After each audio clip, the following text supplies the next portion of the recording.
Bismillahirrahmanirrahim. Kisah Ashabul Kahfi merupakan kisah para pemuda yang hidup dalam keadaan tertidur selama 309 tahun di gua.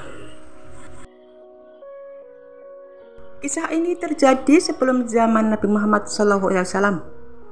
Bermula dari negeri yang bernama Ephesus dengan pemimpin yang kejam dan penyembah berhala bernama Raja Dicyanus. Kisah Ashabul Kahfi merupakan kisah pemuda yang teguh agamanya. Sekelompok pemuda yang teguh agamanya sekalipun harus melanggar aturan pemerintahnya.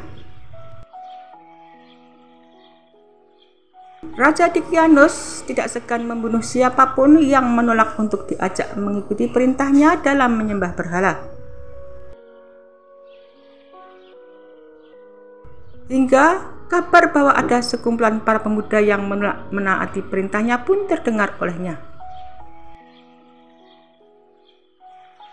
Para pemuda tersebut menyebutkan alasan mereka menolak menyembah berhala karena hanya ingin beribadah kepada Allah Subhanahu wa Ta'ala. Raja Dicyanus pun tidak tinggal diam dan mulai menawarkan keuntungan bagi mereka, seperti harta hingga jabatan agar mau menyembah berhala.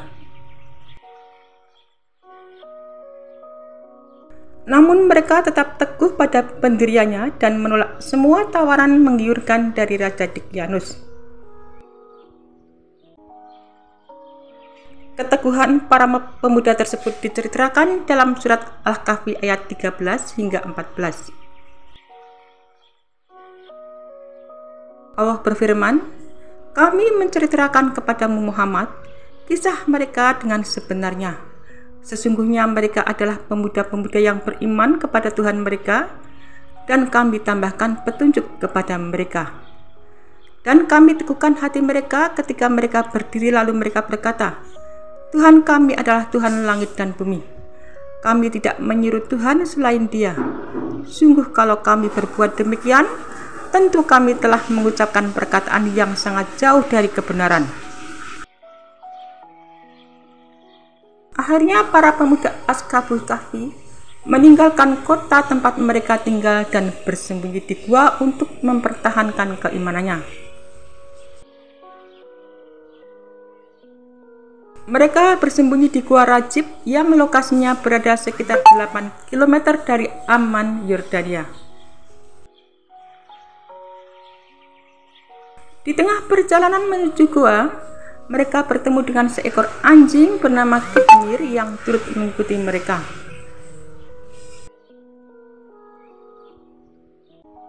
Di gua tersebut, para pemuda dalam kisah Ashabul Kahfi bisa bebas beribadah kepada Allah, sekaligus memohon perlindungan agar terhindar dari kejaran tentara Raja Dicyanus.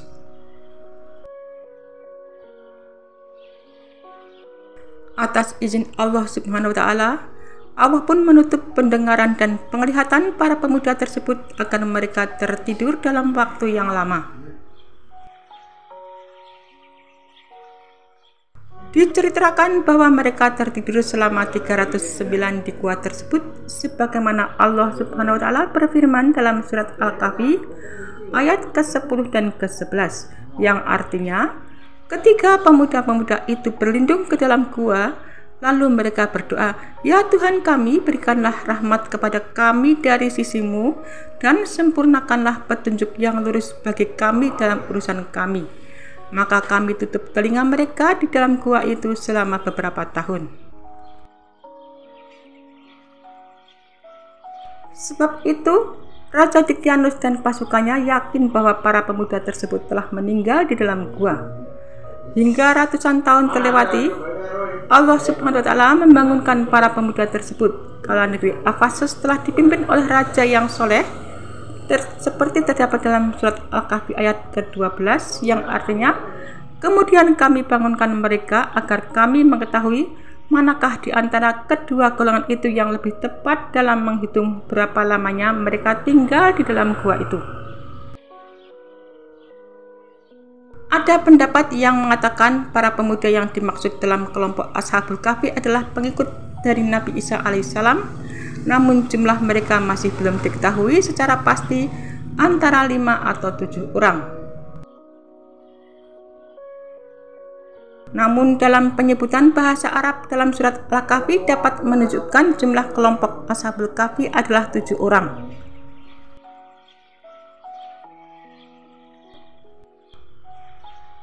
Meskipun banyak perbedaan pendapat, menurut cerita dari Ashabul Kahfi, pada dasarnya kisah Ashabul Kahfi diceritakan dalam Al-Quran semata-mata juga dapat menunjukkan kekuasaan Allah Subhanahu wa Ta'ala, utamanya kuasa Allah dalam membangkitkan manusia dan menghidupkannya kembali pada hari kiamat kelak. Ashabul Kahfi yang merupakan kisah sekelompok pemuda yang menghindari kezaliman penguasa demi mempertahankan akidah mereka dan keleluasaan beribadah kepada Allah Subhanahu wa Ta'ala. Kisah tersebut tercantum dalam surat Al-Quran surat ke-18. Surat itu diberi nama Al-Kahfi sesuai dengan nama kelompok pemuda tersebut. Penamaan surat ini menjadi bukti bahwa Ashabul Kahfi mendapat perhatian besar di dalam Al-Quran. Jadi pada hakikatnya Ashabul Kahfi adalah nama sekelompok pemuda beriman yang hidup pada masa Raja Daqyanus di Romawi, beberapa ratus tahun sebelum diutusnya Nabi Isa alaihissalam. Mereka hidup di tengah masyarakat penyembah berhala dengan seorang raja yang zalim.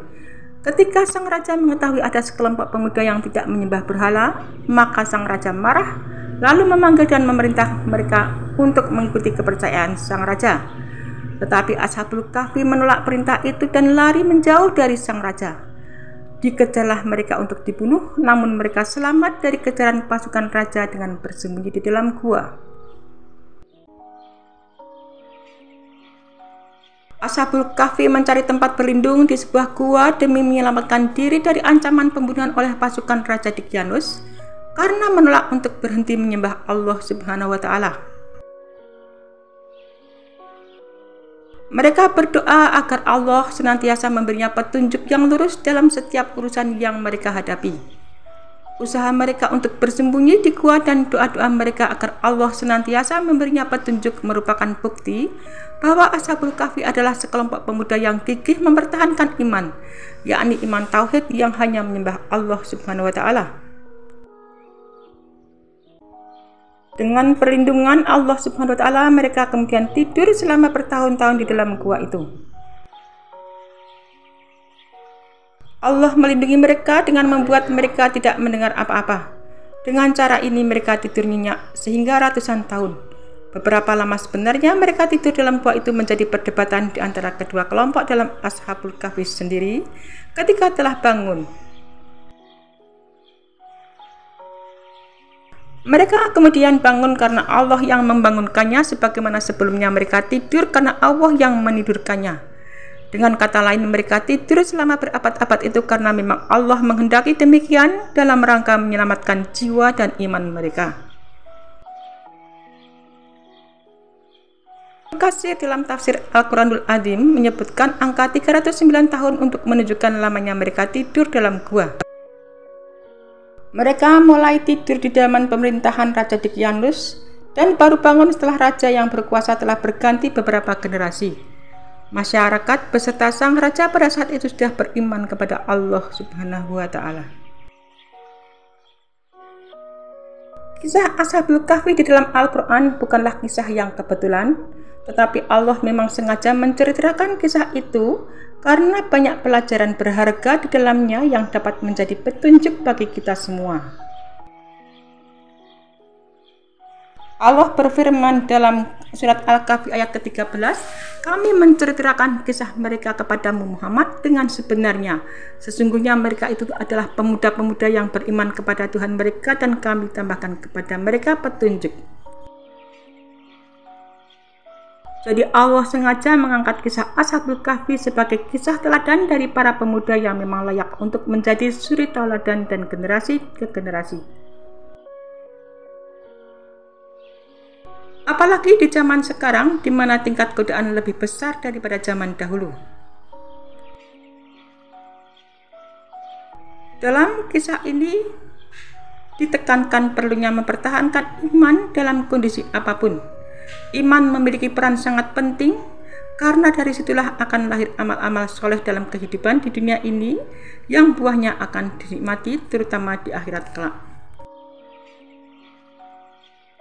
Rasulullah SAW bersabda kepada diriwayatkan dari hadis Abu Hurairah bahwa kelak pada hari kiamat Allah akan memberikan perlindungan kepada 7 golongan orang. Salah satunya adalah golongan pemuda yang menyibukkan dirinya dengan beribadah kepada Allah, sebagaimana yang disebutkan dalam penggalan hadis berikut yang artinya pemuda yang tumbuh dan berkembang dengan beribadah kepada Allah Subhanahu wa Ta'ala. Maka Ashabul Kahfi yang terdiri dari 7 orang pemuda itu menjadi salah satu contohnya. Mereka adalah sekelompok pemuda yang tidak menjadikan masa muda sebagai pembenar untuk bermaksiat kepada Allah dengan hidup berfoya-foya, tetapi justru banyak menghabiskan waktunya untuk beribadah kepada Allah. Ketika keselamatan jiwa mereka terancam, Allah melindungi mereka dengan membuatnya tidur selama berabad-abad hingga situasi menjadi kondusif. Di dunia mereka mendapatkan perlindungan dari Allah. Terlebih lagi nanti di akhir kiamat mereka akan mendapat perlindungan dan pertolongan bersama-sama dengan orang-orang yang beriman lainnya.